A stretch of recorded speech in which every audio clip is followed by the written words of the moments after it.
Based in Zurich, the FIFA General Secretariat, with 400 employees.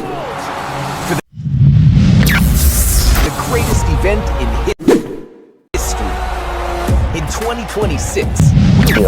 Y eso también genera el mural, porque acá se junta gente de todos lados, no solo de la localidad.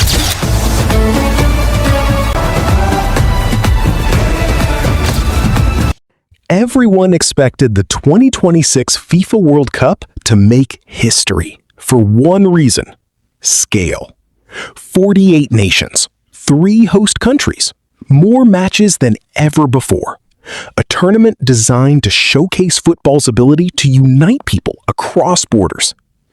But for one national team, borders became the story. While most squads spent their days focusing on tactics, recovery, and preparation, Iran found itself dealing with something entirely different. Every match brought another challenge.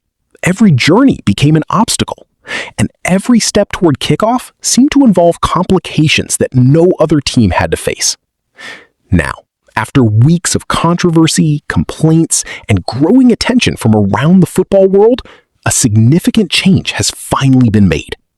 The question is simple.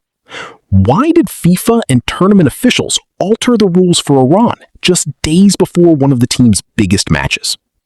To understand the answer, we have to go back to the beginning. Iran earned its place at the 2026 World Cup the same way every other nation did, through qualification, through results, through performances on the pitch. When the draw was announced, Group G looked challenging but manageable. Belgium brought experience. Egypt possessed world-class talent. New Zealand arrived determined to prove themselves. For Iran, progression to the knockout rounds was a realistic possibility. At least on paper. Because before a ball was kicked, circumstances surrounding the team had already become unusually complicated. The months leading into the tournament were overshadowed by geopolitical tensions involving Iran, the United States, and Israel. Although a ceasefire had reportedly reduced immediate hostilities before the competition began, the effects of those tensions had not disappeared. Instead, they followed the team directly into the World Cup. Originally, Iran's preparation plans looked similar to every other participant.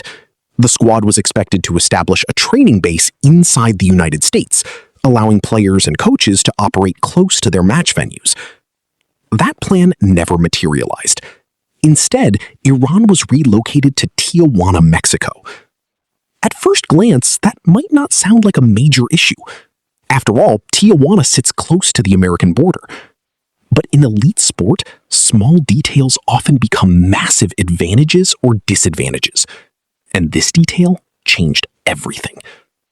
Unlike every other team in the tournament, Iran now had to cross an international border whenever they traveled to matches hosted in the United States. That meant immigration procedures, passport checks, security screenings, customs inspections.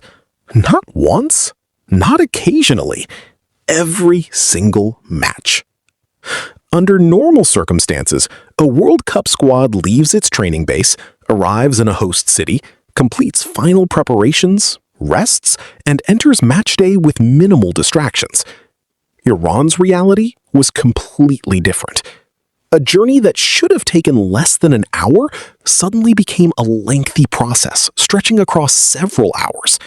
And that extra time wasn't spent recovering. It wasn't spent training. It wasn't spent analyzing opponents. It was spent navigating procedures that no other team had to endure. The situation became impossible to ignore during Iran's opening match of the tournament. Their first assignment was New Zealand at SoFi Stadium in California. The football itself delivered an encouraging result. Iran battled hard and secured a 2-2 draw, but attention quickly shifted away from the scoreline. Team captain Mehdi Taremi revealed that what should have been a short trip turned into an exhausting 5-hour ordeal once all entry requirements were completed. Think about that for a moment. 5 hours of travel-related procedures for a route barely exceeding 100 miles. At this level, preparation windows are measured carefully.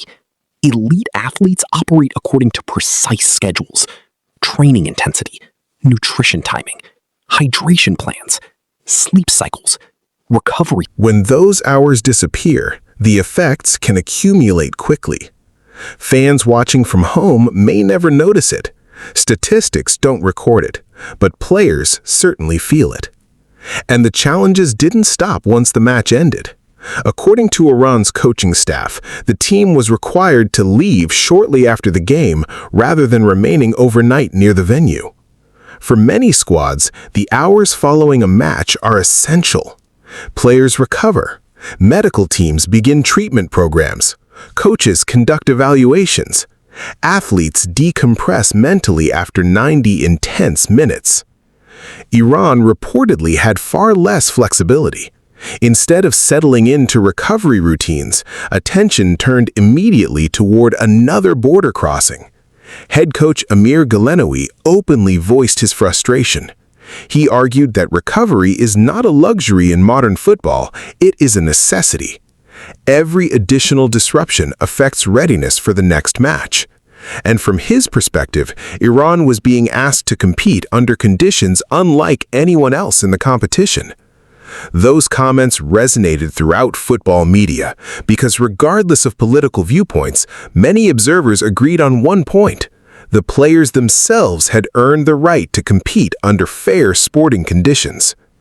As the tournament progressed, further complications emerged. Reports indicated that some members of Iran's wider delegation faced visa difficulties. Support staffs encountered barriers. Travel planning became more complicated. Even routine administrative tasks appeared more challenging than those experienced by other nations. For a World Cup campaign already dealing with extraordinary circumstances, each new issue added another layer of uncertainty. And uncertainty is something coaches hate. Preparation thrives on routine. Successful teams build consistency. Every detail is designed to remove distractions. Iran found itself operating in exactly the opposite environment.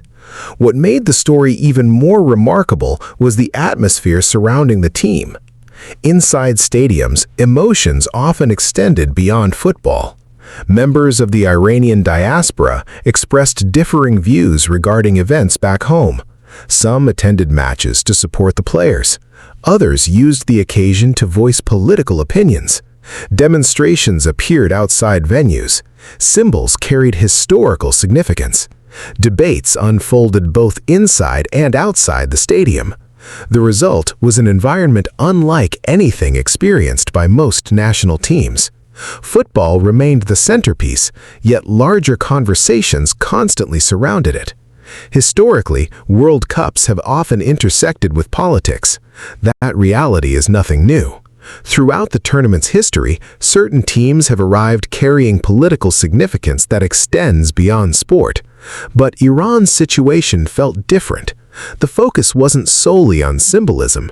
It wasn't limited to headlines. It directly affected logistics. It affected preparation. It affected travel. It affected recovery. In other words, it affected football itself. That distinction is important.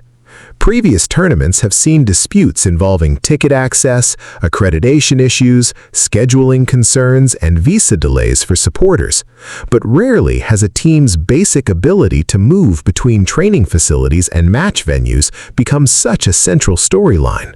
For Iran, the challenge wasn't occurring around the edges of the tournament, it sat at the center of their daily reality. Eventually, Iranian football officials decided enough was enough. The federation prepared a formal complaint. Their argument focused on sporting fairness. Officials believed the conditions placed the team at a structural disadvantage compared with every other participant. After all, competitors should be separated by quality on the pitch, not by unequal logistical burdens. The complaint attracted attention. Observers began asking difficult questions. Could a team truly compete on equal terms while repeatedly crossing international borders before and after matches? Were existing arrangements sustainable if Iran advanced deeper into the competition? And perhaps most importantly, should FIFA intervene? For weeks, there appeared to be little movement. The tournament continued. The discussions continued. The frustrations continued. Then something changed. Ahead of Iran's crucial group stage meeting with Egypt, officials approved a significant adjustment. Rather than entering the United States shortly before the match and departing almost immediately afterward, Iran would be allowed to arrive 2 full days in advance. On paper, that might seem like a modest alteration. In practice, it represented something much larger. Time. Time to train. Time to recover. Time to adapt to the environment. Time to prepare properly. For the first time since the tournament began, Iran would operate under conditions closer to those enjoyed by other nations. The change did not erase every concern. It did not solve every problem, but it demonstrated that pressure and persistence had produced a tangible result. And in elite sport, even small adjustments can create meaningful advantages. The timing of the decision also raised new questions. If a modification was possible now, why hadn't it happened earlier? Could additional accommodations follow? Would similar issues emerge again if Iran reached the knockout rounds? Nobody had clear answers. What was clear was that the conversation had evolved. The focus was no longer simply on restrictions. Now it was on what came next. Because if Iran advanced beyond the group stage, scheduling demands would become even more intense. Recovery periods would shrink. Travel requirements would increase. Every logistical challenge would become magnified. A 5-hour border process might be inconvenient during the group stage. In the knockout rounds, it could become a serious competitive problem. That's why many observers viewed the latest adjustment as more than a one-match exception. It represented a test, a preview of how tournament organizers might handle similar situations moving forward, and perhaps an early warning for future World Cups as well. The 2026 tournament is the largest in football history. Multiple host countries, multiple legal systems, multiple border policies. For most teams, those complexities remain invisible. Iran's experience has exposed what can happen when international football collides directly with international politics. Whether people agree or disagree with the broader issues involved, one reality is difficult to ignore. The players have spent years working toward this stage. They trained for football. They prepared for opponents. They dreamed of competing at a World Cup. What they probably never expected was that one of their biggest challenges would come before they even reached the stadium.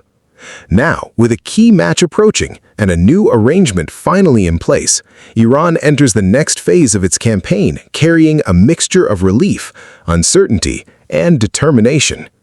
The story is no longer just about football. It's about adaptation. It's about resilience.